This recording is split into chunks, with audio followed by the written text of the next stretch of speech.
Hello, it is time to start the show. And I'm going to get started right after this.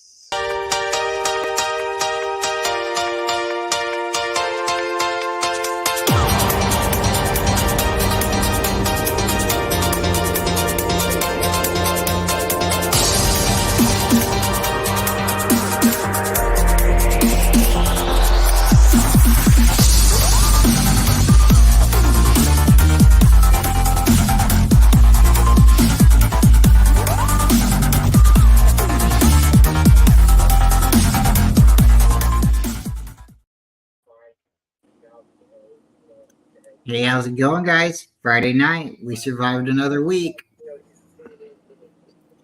I want to thank everyone for coming. We have David McNair and Kenny Culp. I'm Brent Culp. I'd like to shorten it a little bit. BC, if you've seen me around before, it's hey, just wave. It's always nice to meet somebody, have a different conversation. So this is what this show's kind of about: bringing different people on and having a conversation with all kinds of different people.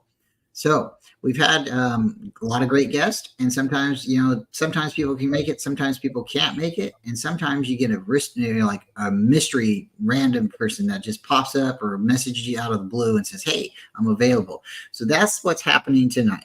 But you know what else is happening? It's 419. It's not 420, folks. So settle down, keep it all wrapped up, or do what you want. But we are here, so if you want to drink a cup of coffee with us, enjoy a beer, or do what you want to do. But today's 419, and what's kind of cool about that is at a lot of schools, it's Earth Day. So with a lot of elementary schools and a lot of elementary schools, high schools don't really typically get into it too much. But I remember when I was in science class, especially in like the 7th grade, I got hit by a truck and it took me out of 8th grade. I really wasn't in 8th grade. We'll save that for a later date story. But so in 7th grade, we're looking at different things in science, and I remember them talking about Earth Day and about the idea about plants and saving the environment, and whether or not you believe the solar system and the ecosystem and the ozone layer is evaporating or breaking down. That's one thing. But what they established at the moment was this great idea about planting a tree. So that's one thing on my bucket list. So let's start it out. David, have you planted a tree before?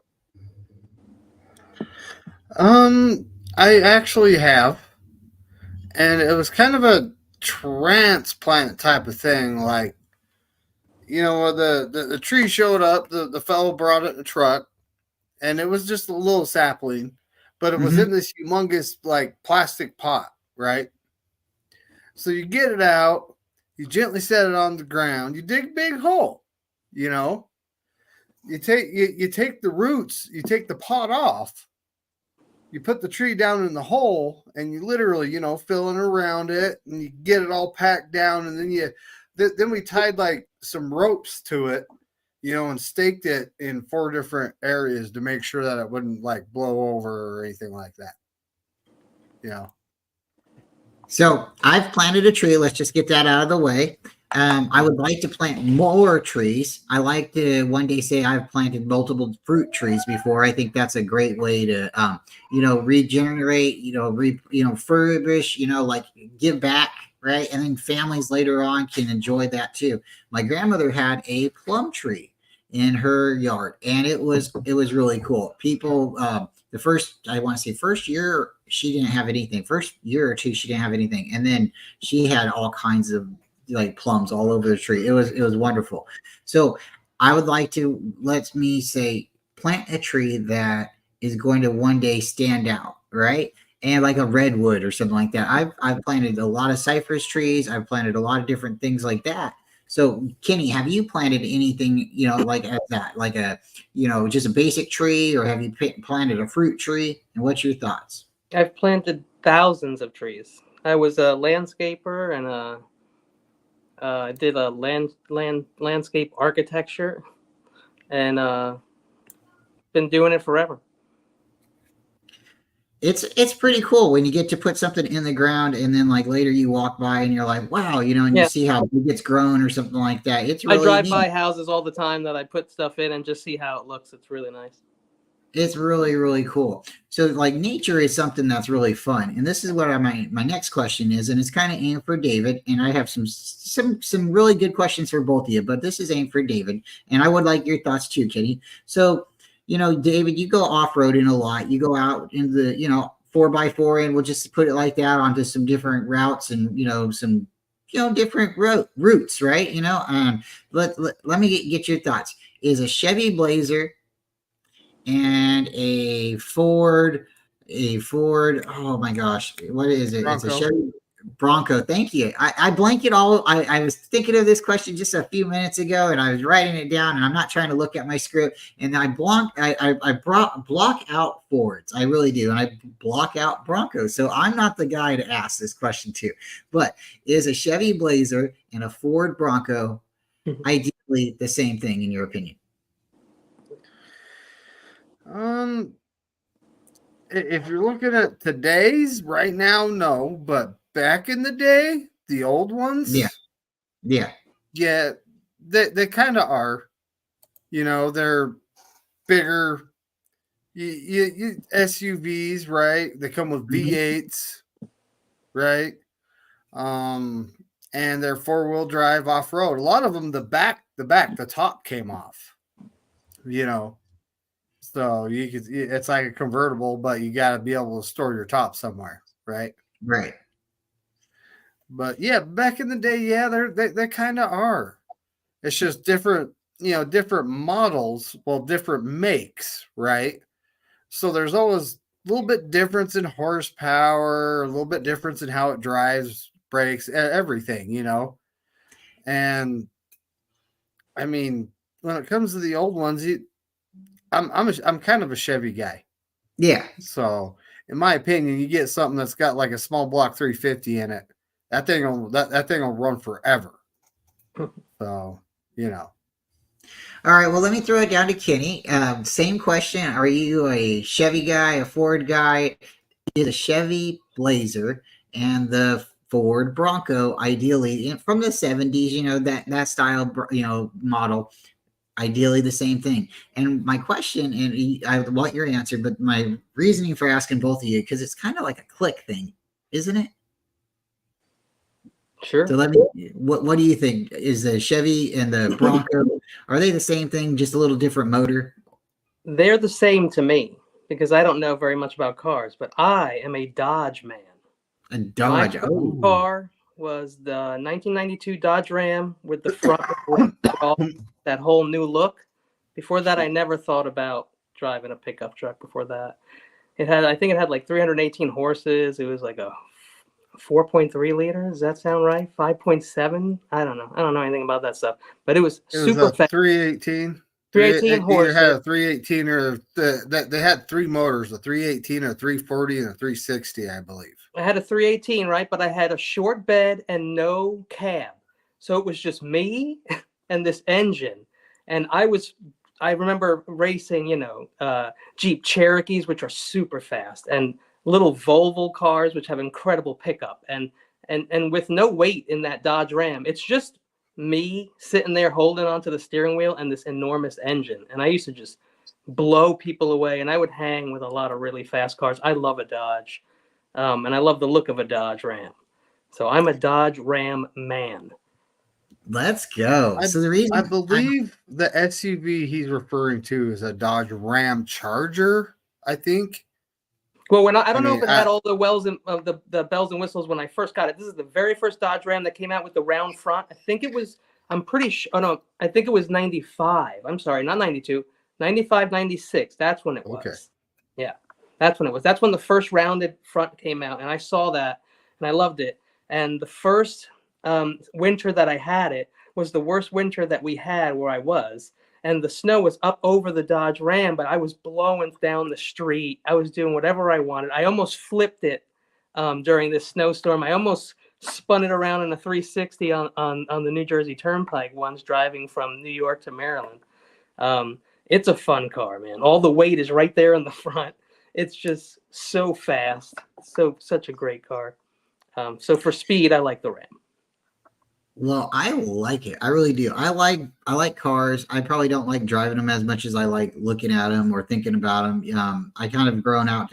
I don't like sitting still for too long. Let's put it like that. But for short trips and going places and stuff like that. So like I'll throw it out. I'm a Volkswagen kind of guy. I like the go-kart kind of aspect of it. I like the push from the rear. There's a lot of, so you can put a motor in there, but it's really your transmission. It's got a lot of torque right there, and there's a lot of little fun things with it. But to get to the trucks, the reason I'm throwing it out there is there's some things that are just like iconic like that, where you have a Chevy Blazer or you have a Ford Bronco, and people real really quick, Brian, let me just say one last thing. The reason I even liked that Ram or even thought about pickup trucks before that came out was Dazed and Confused came out a few years before that, and the boys were in the blue Dodge truck, and they were following the kids when they got out of school to like haze them, and that's where the original love came from. So that's what it was. Should have remembered that. I'm sorry. No, that's fine. That's totally awesome. Yeah. So it is. It's just you get into these culture clubs basically where, like some people, they love Ford Mustang. Right. And, to me, like, the joke about Ford Mustang is it's a girl's car, right? That's why I was heard. Yeah. But then when you put a bigger motor in a Ford, respectively, I want to say like the 69 Ford Mustang, the GT, and, you start getting into that. And then when Shelby come along and, started designing the car, whoa, totally different, right? Well, the Corvette, same kind of thing. It didn't really start out with the big motor. Look at David. Not showing it. Is that Auto Trader? I found one that looked exactly like my friend's. That sucker right there. That's Bronco, or is that it's black and silver? That's a Ram Charger. That's the Ram. Yeah. Exactly like my friends. That dude drove. So that was their version of that was their version of what you were just talking about, I think. Yes, correct. Yeah, the Blazer and the Bronco. Yeah, but you're talking about Ford Mustangs. Do you know what car a Ford Mustang was built? What was actually made to compete with? Oh, well, the Lamborghini. Oh, okay. It's back in the 60s. This is back in the 60s. So either you guys know, you can guess. I'm gonna guess Corvette. Pretty close. Ferrari. Corvair. Corvair. The Corvair Monza. It was a sports coupe back then. Really fun to drive. Took corners, whatever. And Ford Mustang was like, you know what? We got to come up with something that's going to beat that.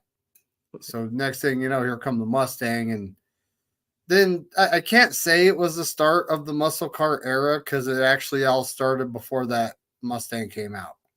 So there was a little bit of a craze going on. What's your favorite car? What's your favorite car? My favorite car? 69 GTO. Ooh, a goat. Yep. Very nice. Brian, what do you like? Something about the front end. Favorite car in the world? Favorite car in the world? Yeah. I'm not a big supercar guy because when you buy those things, they're really low to the ground. Kind of hard to actually drive places, find parking spots, etc. So I thought the Roadrunner was really cool. I always liked the Roadrunner with the big wing in the back. Yeah, the Plymouth Roadrunner. That actually got banned from NASCAR because it was. And back in the day, folks, the NASCARs, the vehicles they used to put on the track, you could go to a dealership and buy. And that car was so fast. Richard Petty, I think it was Richard Petty, but I think it was him, actually. The car was winning so many races, they had to ban it. So it's kind of nuts. Those Superbirds, though, they're worth a lot of money if you can find a real one. Yeah, you can find lots of clones out there, but if you can find a real one, it's got to have the real front end on it. My grandfather bought one, but he didn't buy the one with the front end on it. The pointed front end, and he kind of kicks himself for not keeping that car. But that's what's fun about cars is, like throughout time, you get to ask your parents what kind of cars they had and stuff. And sometimes, you kind of lean towards that. So again, like my dad traded a Volkswagen for a Firebird. So I've been in fast cars. I know what it feels like, but I do. I like the Volkswagen. I currently drive a Mercedes station wagon. Call me a sports dad or a soccer dad. I don't know if you want to say that, but I like it. I had a bigger one, and fortunately, it got into an accident. And I have the smaller one. I feel like it's got a little bit more pep, but no, it's all right. My dream car, I guess, is my Volkswagen Bus in my driveway. I want to get it. That's what I thought. I've had it for quite a bit of time, and it's been a project of mine. I've had it running before, and then it tore up on me. And let me tell you guys this. This is a funny story. You spend $5,000, right? I don't know how much money is the biggest amount you've ever spent, but at the time for me, this was 10 years ago. I spent $5,000. I did it over the phone. Very risky business. Risky, right?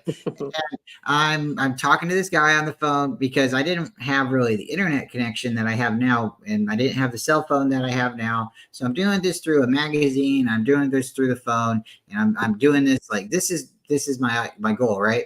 So if I buy this size motor, perfect, right? But if I buy this size motor, it's just a little bit more money, right? I'm like, wow, and then the longevity, and then it's going to give me a little bit more, right?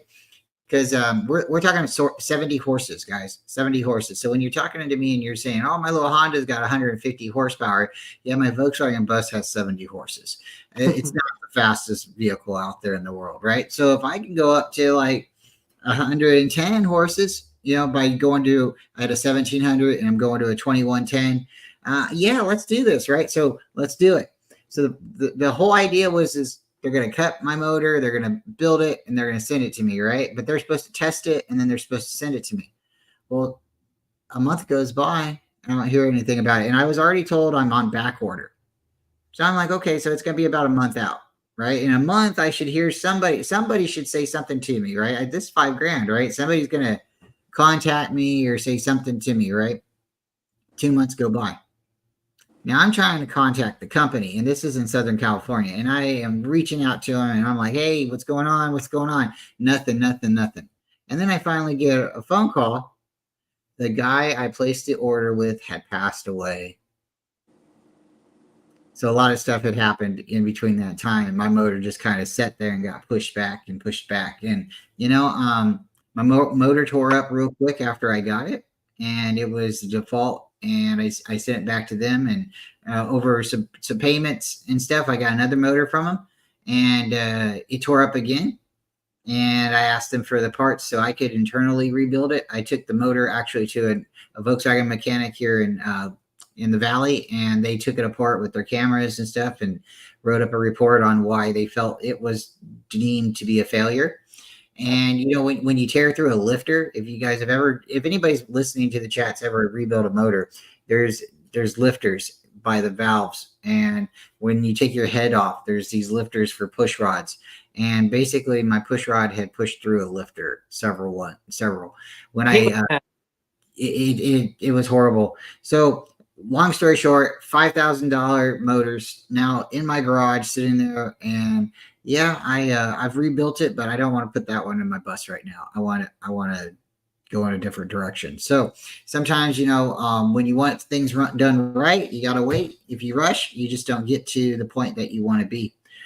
So, hey, folks, let me tell you guys, though, I'm wearing the shirt. I'm feeling a little bit more inspired. I've been looking at my bus. It sits right outside my window. It's not just a yard ornament, but I open up my window every once in a while. I get to see it. I'm getting, I cut the grass the other day, right? I'm not trying to pat myself on the back, but my honey-do list is coming down just a little bit, right? So I'm going to go out there. I'm going to wash it, right? So I got my shirt on because I plan on doing some stuff, right? Getting greasy. And that's why I want to talk to you guys and tell you about our new sponsor. If you need anything done, we have a great company, a great team, a great group of guys. They're great guys, and they're not just good guys, they're great guys. And if you need something done, you can reach out in the chat later. They don't quite have a website up right now, but in the phone number, we don't want to just throw the phone number out there. If you're really serious, you're going to reach out. So you can hit me in the community tab or here in the description, probably best in the description here if you're serious about anything that you need repaired. This doesn't just have to be, Volkswagens or Toyotas. They work on Maseratis. They work on all kinds of things. And really, they can fix anything. So if you give me a second, folks, we're going to have a short intermission for our commercial and our new sponsor.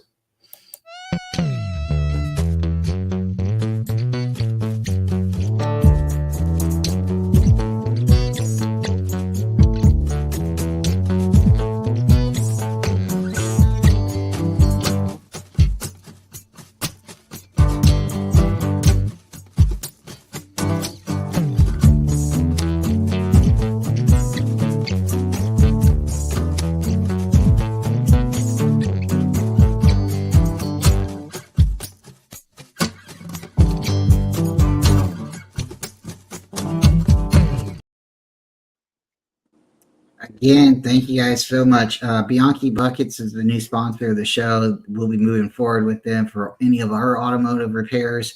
Just a great group of guys. They do all kinds of stuff. They work on Volkswagens, Mercedes. They work on Chevys, Fords. They don't necessarily like working on Fords, but they'll do it. They work on Maseratis. It's a version of a Toyota pickup truck and a Mazda. A Maserati. So they work on a lot of hybrids too. If you know, and if you don't know, then just reach out. If you need somebody, they can fix it with duct tape and they can JB weld it as well. So, folks, if you drove it there, you can drive it away. I wonder if they'll put a push bar on my Hyundai. Probably not. I'm trying to make my car look like it's in Mad Max. So, what's the deal with Hyundai and Hyundai? I think it's Hyundai is what it technically is. Hyundai. I think it's how I always get confused when I throw Honda in there too, because now I'm like, they're just having fun. Hey, listen, Honda, Toyota, Subaru, Mazda, these cars, man, they last a long time. They're well-built cars. Subaru is an awesome car. I'm actually trying to take that Subaru and put a Subaru motor in my Volkswagen Bus. So folks, stay tuned for that. David, have you ever done anything like that? Have you ever, rewired a car? Or have you ever rebuilt a motor? Have you had a project that you finished? I actually had a 1979 GMC Suburban. Ooh. This is many years ago. That's a big car. It was very large. Yes, it even had the 3-row seating going on. And when you say you can fit 9 in there, it's a big vehicle. You could fit 12 in that. Wow. 4 across each seat. I mean, let's be real here, right? But when I originally got it, it had a blown up engine. So, I got looking around for rebuilt motors, and then I got told by this elderly gentleman that you got to watch out, kid. Because you go, you just go buy one of these motors this guy's had sitting in his garage. You don't know about it. Mm-hmm. You put it in, and all of a sudden you got a rod knock, and you just wasted your money. I was like, okay. So number one, God, be careful. I had a bad rod knock one time. It happens. It happens. Too often. So I did. I went out and I got a small block 350. It was just a crate motor, and I put it in. But when I was putting it in, I was young, I'm not wise at this point, folks. I got looking at it and I'm like, why didn't I think to buy all the accessories to go with it? Because I have it in, it's in, but there's no alternator. There's no anything on it. I'm sitting there going,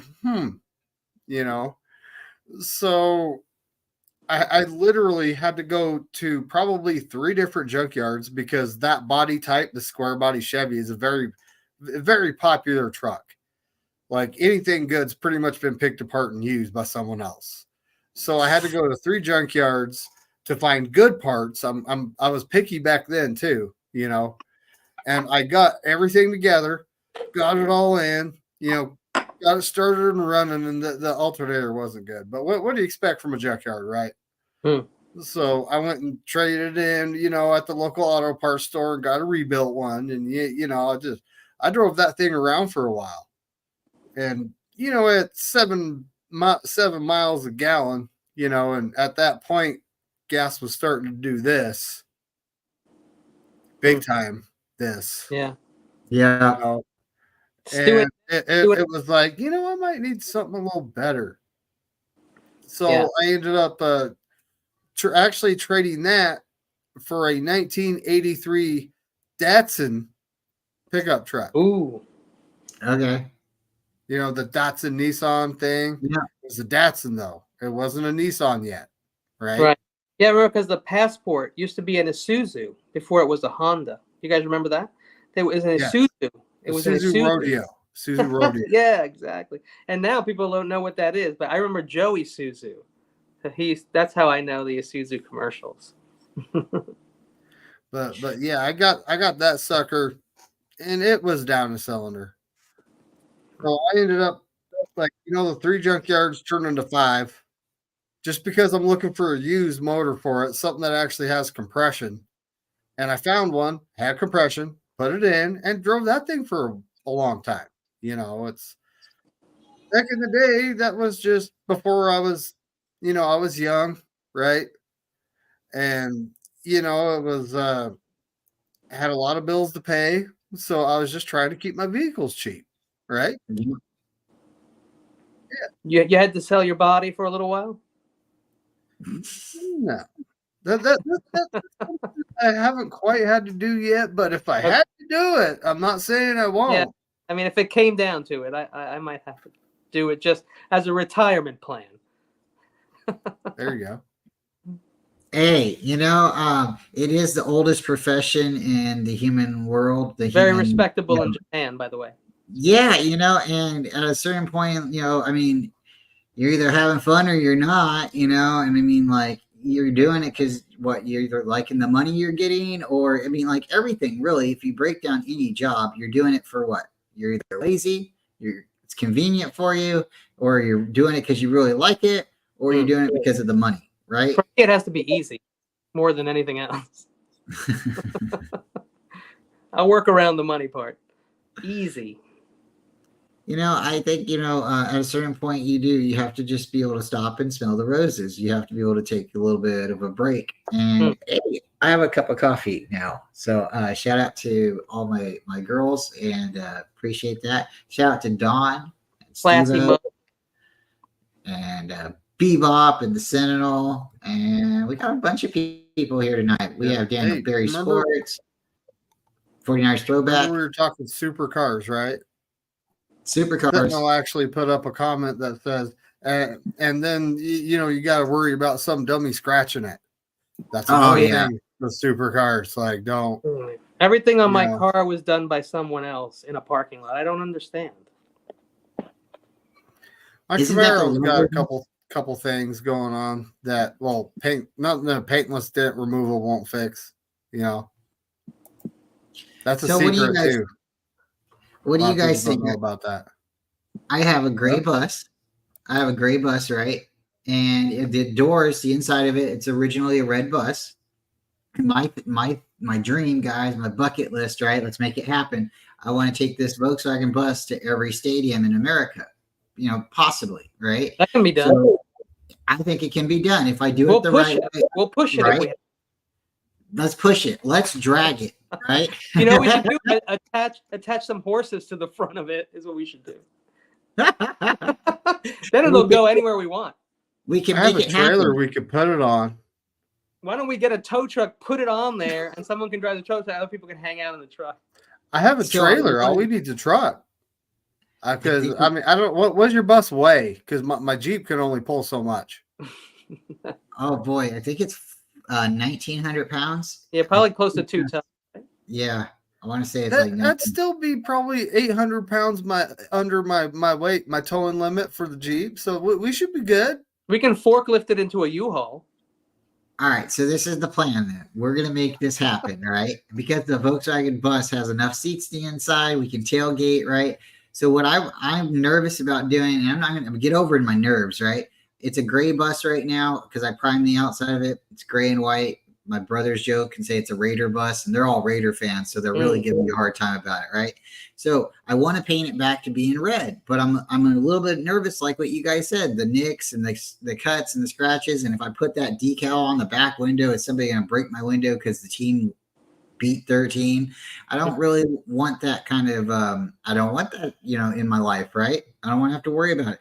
I was told, like, you drive in Chicago with a red vehicle, there's people that will shoot you. Well, they'll do that in Stockton too. I know that too. But I know they don't just randomly shoot you either. Maybe some people might. That's crazy, right? But I've also heard content creators say that they've walked out of the 49ers South, Levi South, right? The Rams and Chargers stadium, right? And they've walked out of it because it being in the location it's in, it's not a good idea to have a red hoodie on at nighttime. So what do you do? I mean, do you live in fear forever? I mean, like, at a certain point, you have to live your life, right? But are we not allowed to, like, show our, like, oh, are we? That's it, huh? That's it. The color divides us, right? So if we wear a color, then we're on the other team, and we can't just be seen as a person, right? Wear the white jersey. I like that. I really do too. The white jersey is so, like, non-confrontational. Have respect for the West Side and don't wear red, please. It's not a bad idea. It really isn't. Go to like any game just in a white jersey. I know white's really hard to keep clean, but somebody's got to be stand there looking sharp. And hey, Kenny, I think we might have something here. Yeah. So, Kenny, have you ever built a vehicle? Absolutely not. Okay. I can't put a bike chain back on. Oh boy. See, I'm bad with inner tube tires, so this makes it really too funny. I heard that the two nuts on the bike are usually the ones that are the problems, and it's usually the two in the front on that wheel. I know if you take duct tape and you wrap it around the back of your bike, it can sound like a Harley Davidson. I know if you do it the right way. Yeah, you could stop on like an aluminum can and trap it behind your wheel and your brake, and it would go. Zzz. Yes. Back in the day, that's how we got down. We didn't have fancy things. We had aluminum cans. That's right. We made it work. That's how we were industrious. We were very adaptable young men and women. I love it too because we didn't have super glue. We just had glue. And that stuck that really, really stuck, right? It just, I still can't get my finger, but anyway. Hey, here's a funny story real quick. The Super Bowl, was it, we didn't play the Saints, but I think the Saints were in the Super Bowl, and I put up this poster on my door with just Elmer's glue. My mom flipped out. She's like, "What are you doing?" And she just like peels this whole thing off the door, and it's like 2 bottles of Elmer's glue I hung it up with. Weird stuff. Yeah. Yeah, Elmer's glue. I remember that, and I also remember the kids in like kindergarten. Pasty kids. Pasty. I never could get into that. Like, I never ate it. I never thought it was cool. I used to put it all over my hands and then peel it off. But I would never. Yeah, I couldn't do that. I couldn't Weird. do the kid. Those kids used to eat paint too. Those kids are gone today. Oh my gosh, society! Like, I don't want to, X anybody out, but like, society doesn't need everybody. There's the strong will survive, right? Like if you're the kid sticking your finger in the light socket, like survival of the smartest, really. That's something to think about. Not necessarily the fittest anymore, because before you used to have to run away really fast to survive, but not anymore. Now you got to use your brain. Yeah. And where are you really running to anymore? A lot of kids don't go to school, so they don't have bullies. They have keyboard bullies, right? Mom's their teacher. David, do you know anything about hunters and gatherers? I know that's what we used to do back in the day before we had, technology. We were riding horses around, and even before that, we had spears, arrows, bows, right? Right. And we would go out, we would hunt for the meat, and we would look for edibles like, vegetables, fruit growing on trees, on vines. There's a lot of work to it. There's animals that Bear, are nuts. hunter gatherers right now, and it's how we used to feed ourselves before the FDA and the food industry came along, right? And started making fake food. Yes. Yes, that's true. That's so true. Yeah, before it would take all day. I believe like men would leave in the morning and go hunting, and it would take all day. Sometimes you wouldn't find anything. And during that time, there would be like shorter men and women who were like staying around doing the berries and the nuts thing and cooking and grounding, corn and dry shit and making powders. And it took a lot of work. Even in like the 1800s, people almost even in the beginning of the 1900s, it might take hours to make breakfast back then. You had to do a lot of stuff. Yep. Now you just go to McDonald's and they give you more food for ordering food. They give you points for your food, and you call it in and you drive by and you just like, you don't even stop. You just hang your hand out and you grab it and you drive back to work, and it's very different. I think it's a pretty cool question. So, like, David, you explained it very, very well. I'm looking at it, and if something really bad happens, a lot of civilizations are really going to be eliminated because they are just not going to know how to survive. Not because of the catastrophe itself, because they won't know how to feed themselves. Well, yeah, or do their own oil change, or change their tire, or cook for themselves, or hunt for themselves, or make a fire, things like that. It's changed. There won't be an Uber. If the supermarket closes, most of the generations that came after us will pass away because they won't know what to do. There was a cool show on Fox, and it was early 2000s, I want to say. And it was like The Last Man on Earth or something like that. It was really cool. I think it was like 2010. Yes, The Last Man on Earth. It was only a couple shows. It was like a promo show. Yeah, it was so cool. And the idea was he's like the last guy on Earth, right? And there was some kind of apocalypse, and there's still food, and there's still places to do things and stuff like that, but there's nobody around.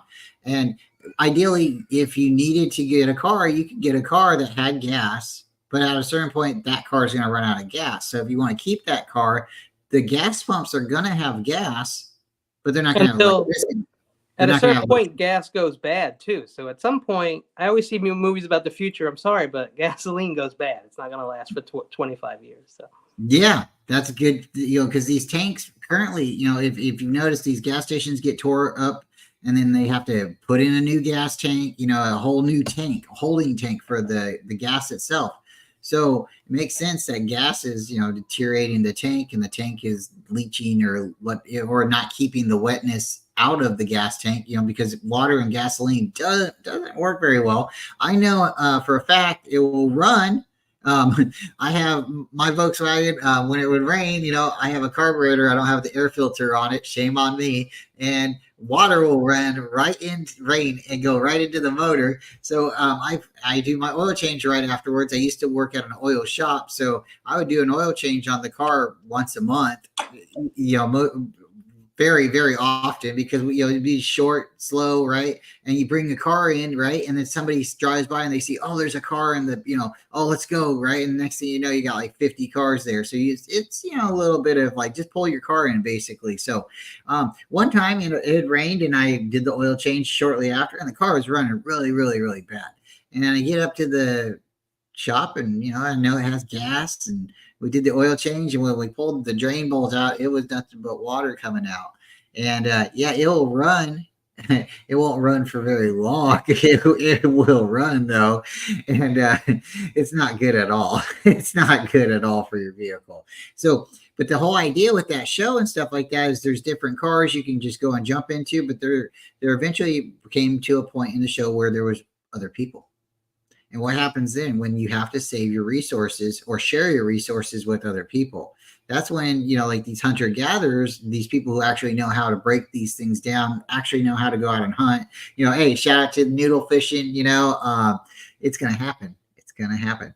But I've been listening to maybe too much Joe Rogan, but guys, before we end the show, because we got like maybe 20 minutes left, before we end the show, I want David and I want Kenny's thoughts. Has our society started over? Have we got to a certain point where we become so smart and then some catastrophe starts and then it wipes out civilization and then we restart again?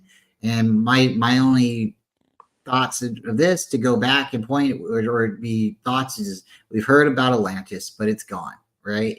We've heard about the pyramids. We can't explain them, and all these other ancient ruins.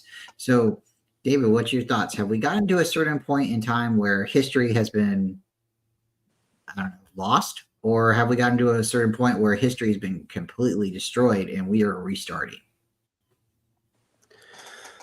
Well, there's evidence to say both. And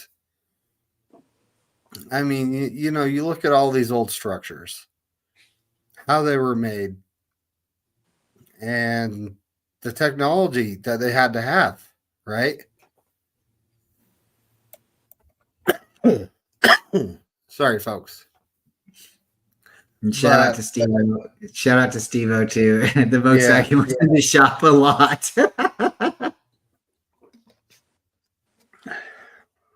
riding his horse to work. That'd be Herbie. something. Herbie the Love Bus. Hey, there's actually a facility right next door to my work that, you know, deals with horses, so I'd have a place to park. Just need a post. But yeah, I mean, some of the structures. I might have to take a break for a second. Yeah, no worries. Some of the structures, you know, the technology that was used, how the blocks are, you know, butted up against each other, right? And how everything is so perfect. We can't even match that today, right? And then some of these ancient sites, they were testing, trying to carbon date, like, how old is this thing? And the results came back that everything was exposed to radiation, so we can't get an accurate carbon date. So how is all that exposed to radiation? And I'm talking like how old everything is, you know, like, oh, say a big nuclear warhead went off right there, you know, and that this is in several spots in the world. So at this point, there's evidence that says that there was technology on this planet before. And what happened to make everything restart? We have no idea. Right? Yeah, David, I think you said it right. Yeah, that's, you know, whether or not, you know, you believe in God or not, that's not the question here. I think you can still answer this either way. And I'm not attacking you, David. You know that, of course. But I think you can look at this and just there's evidence that shows that there was something that was going on at a certain period of time, and there's no explanation for it. So why? Is it because the books didn't, you know, translate, or, you know, they were burnt up? You know, we know Cleopatra's library, there was a lot of things that, you know, Alexander's library, I believe that was it too. There was a lot of different places that just burned up, but we lost evidence. So, Kenny, what's your thoughts? Do you think it's a possibility, or do you think for a fact we've started over, or do you think it's just something weird? Well, I'm pretty sure that the world has been spinning and going on way before we have any records of it or any proof of whatever. It's been here for so long. I mean, anything could have happened before. So yeah, I believe there was. We have ice ages, right? Yeah. So sometimes it's too cold, and then everything floods, and it happens, and it's happened before, and it actually happens over and over again. So yeah, I'm pretty sure people have lived here before. Oh, I'm sorry. I was going to say, you know, you look at America, and we've been a civilization, you know, 1776. I think that's when we started our country Officially. And, you know, yeah, officially. I think 1891 is when we officially signed the paperwork to actually become a country. But and separate from England. 1776. Yes, but I think 1891 was the official contract. But we'll talk. But 1776, that's what's on the Declaration of Independence, and that's what we all are going off of. But you look at that period of time. We've only been in the country for a very short period of time. You look at the Romans and how long they ruled, and then you look at the Egyptians and how long they ruled, and then Pluto. He was the one who was talking about Atlantis back in ancient AD, back in 9000 AD. So you're like, whoa, and he wasn't there, so he was being told of something. So I think it's a whole lot of word of mouth, and I think a lot of things don't get translated over. And well, think about playing. That game. There's a game called Telephone. And you're supposed to start a message, and by the time it gets to the end, it's all confused. It's all been jarbled up. Well, think about that for 2,000 years. The conversation and the interpretations, and when someone is in a war, supposedly they say that the winners write the history books, right? So they're not going to include everything that happens all the time, and we have no idea what the past, encompassed, all the things that have happened, or maybe things happened and then they silenced them. It's really wild. And I mean, again, maybe I've been listening to too much Joe Rogan, but there's a lot of stuff in the Antarctic that we're not allowed to go and look at. There's a lot of things underneath the ice we can't dig into the ice and look at. The world's been covered by water, and it's also moved around. The idea of the continents being together and then breaking up, it's totally possible. There's total proof. Madagascar, which is right next to Africa, is actually something that broke off of India. That's a fact. So it's super, super cool. And what you look at our society right now and what we've become, like America's become the superpower, and we've become the superpower because we can say, okay, we have better planes, better cars. To a certain extent, we took over building, the Model T and the assembly line, all this stuff we started pumping out, and all these other countries have been around for a very long time, but we came in maybe at the right time. The atom bomb, all these weird things that happened in the 50s and stuff like that. So you look at America, and we're now at that point where we're pushing technology. And I'm old enough to say I'm older than Google, right? I made it past AOL, right? So that kind of stuff's neat because, and you guys are again just a little bit older than me, but we all know about the beeper, and now it looks like that's what they're trying to go back to is a beeper, and it's like a weird phone, and you'll send these encrypted text messages to you because then it's taking you off of the grid. If everybody's afraid to be on the grid, then why are they afraid to be on the grid? Because they're afraid other people are listening to them because of the world that's smaller. I'm cool with it. I gave up. Impossible. And you got to sign up for things all the time. You have to sign up for your grocery card. You have to go to the DMV every few years. You got to renew paperwork. You got to renew things. You got to go to the doctor.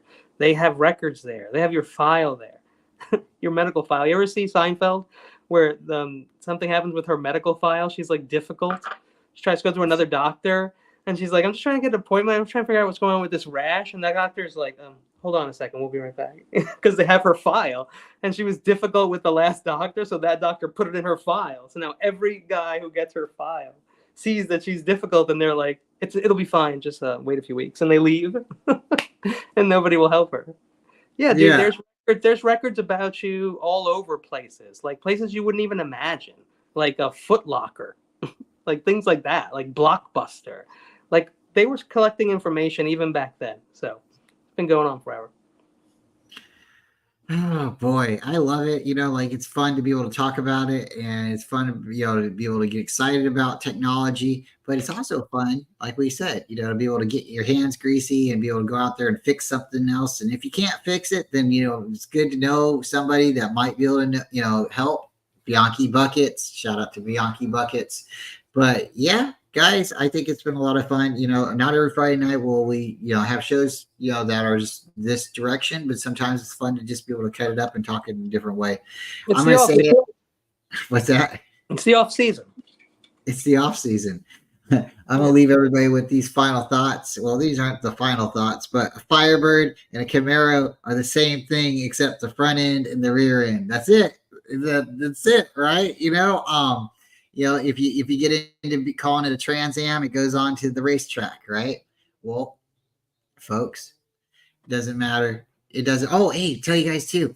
CJ Beathard, he changed his number. Not CJ Beathard. That reason I Mitch CJ Wishnowsky. Beathard. Yes, CJ had number 3. Now Mitch Wisnowski comes in and he switches his number again. So now he's rocking the number 3 jersey. What was Mitch? He originally was 6, and then I think Mohamed Sanu asked him to switch his number, so he went to 18.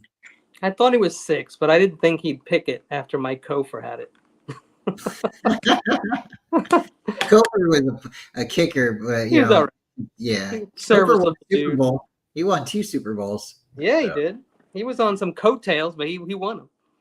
Yeah, I think he won. No, he won. Yeah, he won 1 or 2 Super Bowls for sure. I thought he won both with different quarterbacks. I don't know why I thought that. I think Kofor was sooner. Yeah. So Mitch is number 3 now. Last year, Ray McLeod was number 3, right? Yes. Yeah. Well, guys, we have a short time left, but we're going to bring on our guest for a couple minutes to see what his thoughts are. Ooh. And in the show, wait, hold on. Is it Bebop? Is it Bebop? It's Bebop. What? We're I was just guessing. We're bringing on the Bebop. Yo, what up, Bebop? Yo, what's going on, fellas? Dude, is it snowing over there? What's happening? No, I'm like, and It looks cold. Nice. Oh, nice. Yeah. I'm nice. Nighttime gazebo. Nice. In the gazebo So, with Bebop. That's the show. So what's your vibes over there in your area? Did you have Chinese this Fine Friday? Yeah, I just had Chinese. I paid for a bunch of other people to have Chinese and show. It's my birthday on Monday, so I had to show the love, appreciation to all You should my go live. Bethlehem townies.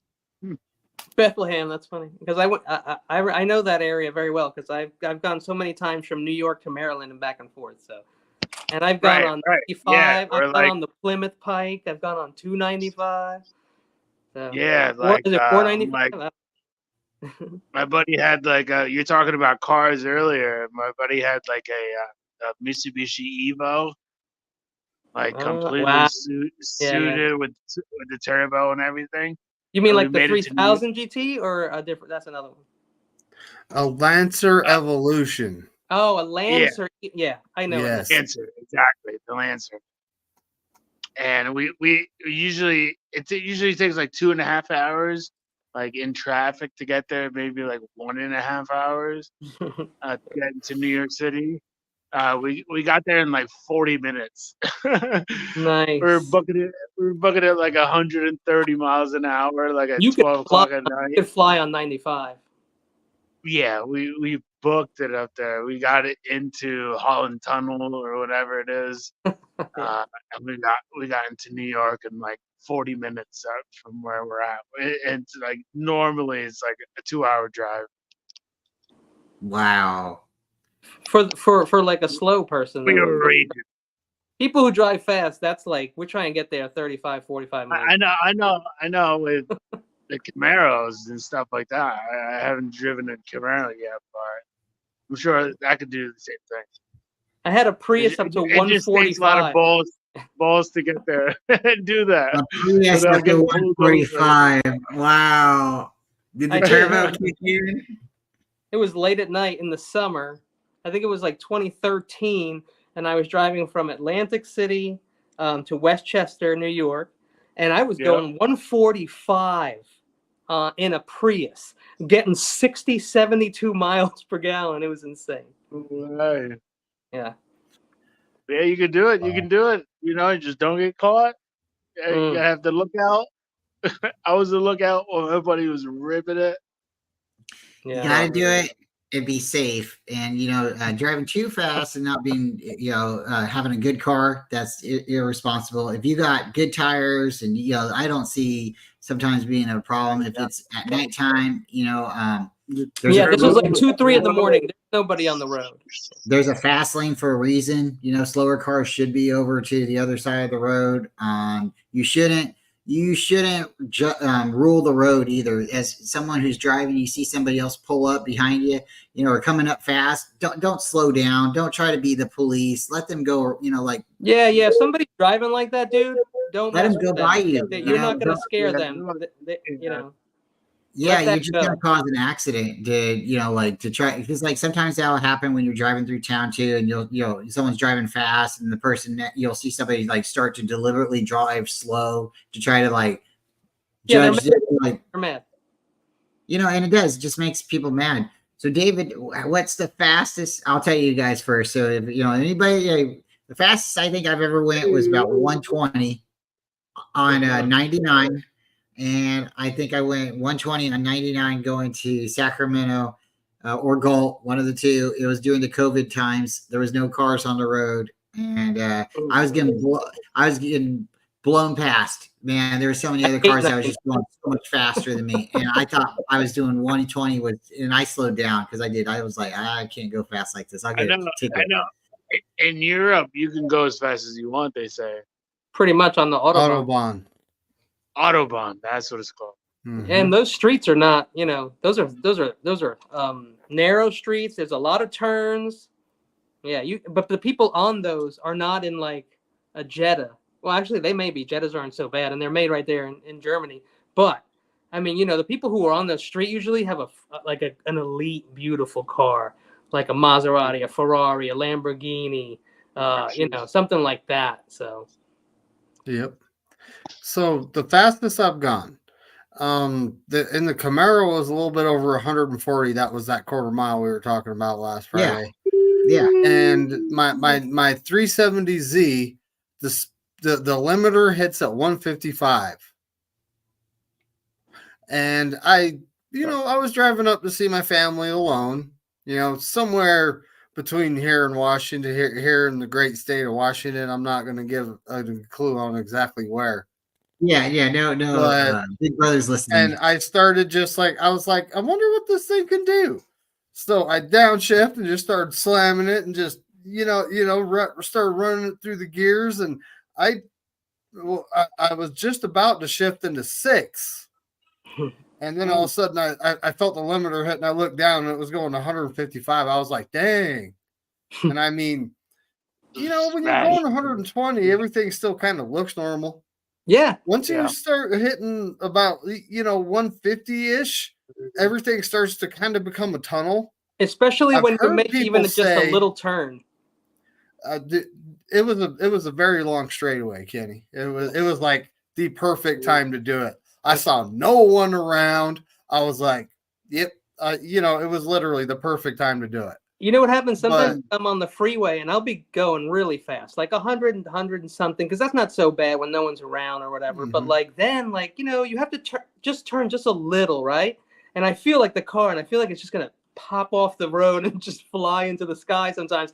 And sometimes there's little dips, and you got to be careful, man. You'll catch some air, and then you hit sideways or something. If you've never done that, if you've never been in that situation, you won't know how to do the steering wheel. You'll lose it, man. You could possibly flip.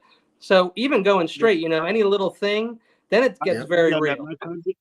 I've almost flipped in a 240 SX Nissan. Nissan.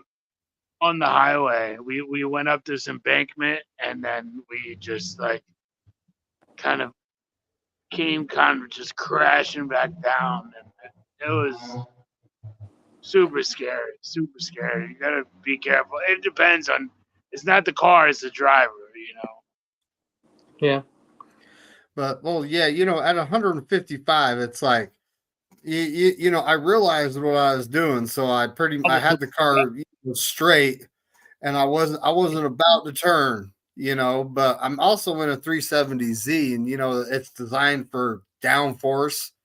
So it was getting pushed down to the road. I mean, it was a smooth road too, though. It was a really just the optimal time to do it. You know, a lot of the roads in America, folks, don't try it. Mm. If it's a bumpy road, if it has turns on it, don't try it. Yeah. It's dangerous. You have to have a nice, smooth, If you have long shit straightaway. tires, if you have shit tires, it's not the right time to do that. Yeah, you need good tires. You need good brakes if you're going to drive like that. And I hope you know what you're doing. And what I fear is this little thing. When I'm flying, right, and the car goes just like this, and I'm like, uh-oh. Because then I just feel like it's going to start doing this. I'm going to do like when Mario hits like a banana peel. I'm just going to start spinning around on 5. It's going to spin. You're going to spin. That's what happened to me. We hit the embankment. We came back down and just automatically did like a bunch of 360s in the middle of the highway. Luckily, it was like way too late for anybody to be behind us. But your axles will all be screwed up. A tire. Yeah, we dodged a bullet. Dodged a couple bullets in my life. And that was one. Well, folks, I want to let everybody know to be safe out there on the road. There are places you can go and you can drive as fast as you want. The streets are not it. It's called Elk Grove. Yeah, Elk Grove. There's all kinds of places though, and you can really go and have some fun. But you should still do it safely. If you don't have brakes and you don't have good tires, then you really shouldn't be racing. It's kind of like running with shoes with no tread on them, right? And don't think you're a tough guy. Look, if somebody has a better car, dude, respect that, because your car probably can't hang, and you're gonna try and hang, and you're gonna try too long, and then you're not gonna be braking in time, and you can hurt somebody, kill somebody, and that's where the problem. Sometimes it with the ego trip.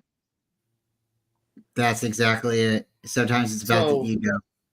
There's a time and a place, and in Utah, there's this time and place. It's called the Bonneville Salt Flats.